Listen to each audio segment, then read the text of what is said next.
दोस्तों, जब भी हम लोग मानव इतिहास और इवोल्यूशन के बारे में पढ़ते हैं तो हमारे दिमाग में बहुत सारे सवाल पनपने लगते हैं। आज से 300-400 साल पहले ही हमने ये अंदाजा लगा लिया था कि आखिर धरती पर जीवन की शुरुआत कैसे हुई होगी और कैसे कैसे जीव आगे जाकर विकसित हुए होंगे।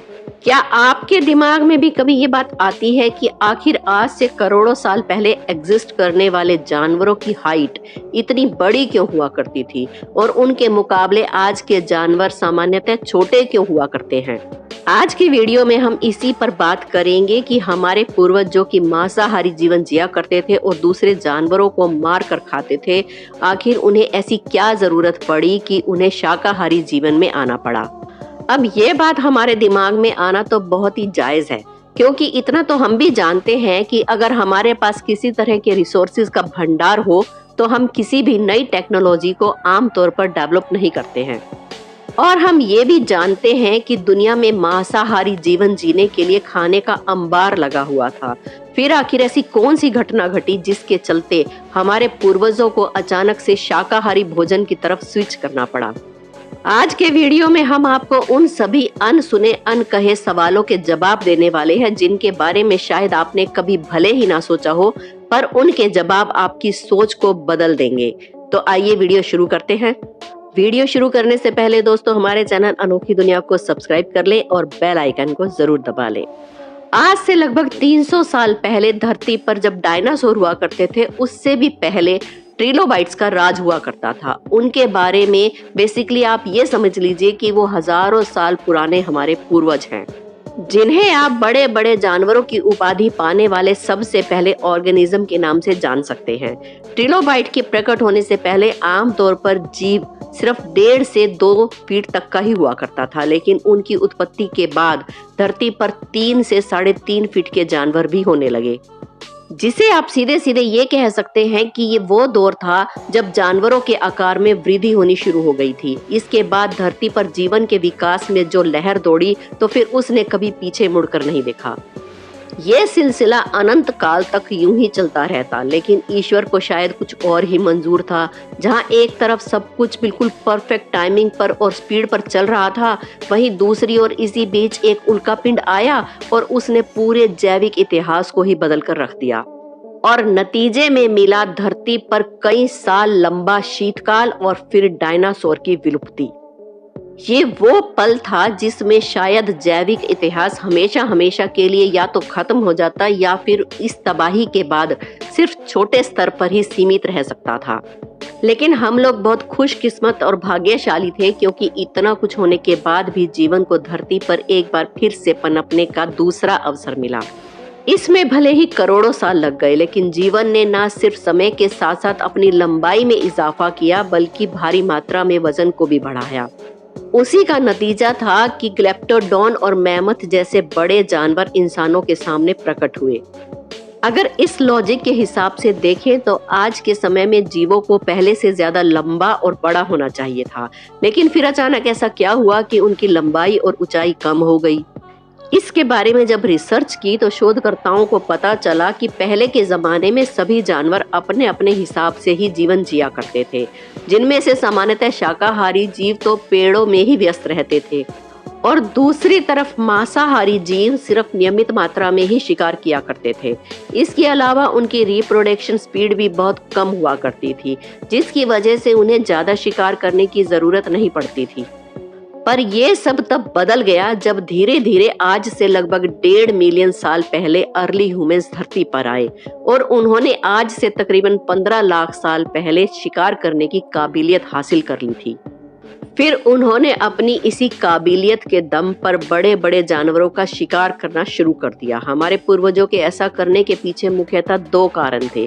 पहला तो ये कि उनके पास ऐसी तकनीकें थी और ऐसे हथियार थे जिसकी मदद से वो बड़े बड़े जानवरों को मार सकते थे, और दूसरा ये कि किसी एक जानवर को मारने या फिर छोटे छोटे कई जानवरों को मारने से अच्छा है कि एक बड़े जानवर का शिकार किया जाए, जिससे ना सिर्फ हमारे पूर्वजों की एनर्जी बची बल्कि उन्हें बाकी जीवन की क्रियाओं के लिए भी समय मिल गया। इसी कारण इंसानों ने अपने परिवार का भरण पोषण करने के लिए एक नहीं, दो नहीं, बल्कि ज़्यादा से ज़्यादा और बड़े से बड़े विशालकाय जीवों को मारना शुरू कर दिया। हमारे पूर्वजों ने इतनी तेजी से जानवरों को मारना शुरू किया कि धरती पर धीरे-धीरे उनकी जनसंख्या कम होने लगी। और एक वक्त ऐसा आया कि धरती पर जानवर विलुप्त होने शुरू हो गए। यही कारण था कि ज्यादा से ज्यादा जीव आज से तकरीबन 1.5 मिलियन साल पहले ही खत्म हो चुके हैं। जब विशालकाय जानवरों की संख्या कम होने लगी तो जाहिर सी बात है कि एक वक्त ऐसा आया जब इंसानों को अपना पेट काटने की आवश्यकता पड़ी, यानी कि उनके डेली न्यूट्रिशन में कमी आने लगी। पोषण में कमी का ये असर इंसानों के अलावा जानवरों में भी देखने को मिला, और ये भी एक मुख्य कारण था कि धीरे धीरे विशालकाय जानवर छोटे आकार में बदलने लगे। उदाहरण के लिए जैसे कि शेरों के लिए अनुमान लगाया जाता है कि वो पहले के जमाने में 2 से 3 फीट तक ज्यादा लंबे हुआ करते थे, लेकिन शायद पोषण की कमी होने के कारण धीरे धीरे पीढ़ी दर पीढ़ी उनका आकार कम होता गया, और फिर एक समय ऐसा आया कि वो जैसे अब दिखते हैं उस आकार के हो गए। हालांकि इंसानों को भी इसमें काफी संघर्ष करना पड़ा। एक वक्त ऐसा आया जब उनके आसपास के जीव लगभग खत्म हो गए थे। ये एक ऐसा दौर था कि उस समय पूरी मानव सभ्यता भूखमरी के कारण शायद खत्म हो जाती, लेकिन कहा जाता है कि आवश्यकता आविष्कार की जननी होती है, और इंसानों के साथ भी ऐसा ही हुआ। जब हमारे पूर्वजों ने देखा कि सिर्फ दूसरे जानवरों का मांस खाकर या फिर उन पर जीवन यापन करना संभव नहीं है, तो फिर मजबूरी में ही सही उन्होंने एक ऐसा शांति प्रिय तरीका खोज निकाला जिसके कारण आज दुनिया भर में लाखों किसान मौजूद हैं। शिकार करने के उसी अल्टरनेटिव का नाम है फार्मिंग। जब हमारे पूर्वजों के पास खाने की बहुत ज्यादा कमी हो गई तो उनके पास किसी नए भोजन को खोजने के अलावा और कोई चारा नहीं बचा था। मजबूरी में जब उन्होंने शुरुआत में पेड़ पौधों की ओर रुख किया तो शुरुआत में उन्होंने जंगलों में पहले से ही उगे हुए फलों को खाया। पर जब उन्हें इस बात का एहसास हुआ कि वो इसे अपना परमानेंट खाना बना सकते हैं, तो उन्होंने अपने दिमाग का सदुपयोग किया और खेती की प्रथा शुरू हो गई। धीरे धीरे ज्यादा से ज्यादा लोग शाकाहारी हो गए और वो खेती की ओर अपना रुख मोड़ने लगे। धीरे धीरे इंसानों में भी दो तरह के इंसान विभाजित हो गए, एक तो जो शुद्ध शाकाहारी थे और पेड़ों पर ही निर्भर थे, और दूसरे मांसाहारी। इसके अलावा खेती ही एक ऐसा इकलौता माध्यम था जिसने इंसानों को जानवरों की जरूरत से रूबरू कराया, क्योंकि इंसानों ने जब खेती करना शुरू किया तभी उन्हें इस चीज का एहसास हुआ कि कुत्ते और गाय के बिना खेती संभव नहीं है। बस ऐसे ही धीरे धीरे कुछ बदलाव आते गए और देखते ही देखते खेती दुनिया के हर कोने में की जाने लगी। कौन सोच सकता था कि आपदाएं इंसानों के लिए खाने के नए अवसर को जन्म देंगी। बस इसी तरह ही जन्म हुआ इंसानों के आधुनिक युग का। तो दोस्तों ये थी आज की वीडियो। किस तरह से हमें इस वीडियो में ये मालूम हुआ कि किस तरह से पहले के इंसान जो थे वो जानवरों का शिकार करके खाते थे और किस तरह से वो बदले और फसलों की काश्तकारी शुरू की और अनाज उगाना शुरू किया।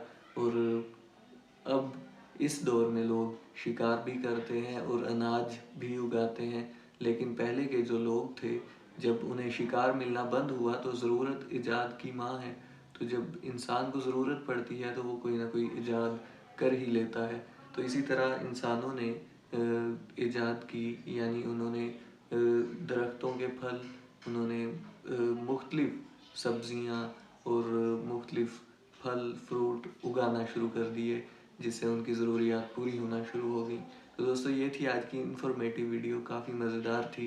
उम्मीद है आपको पसंद आई होगी। मिलते हैं नेक्स्ट वीडियो में, तब तक के लिए अल्लाह हाफिज़।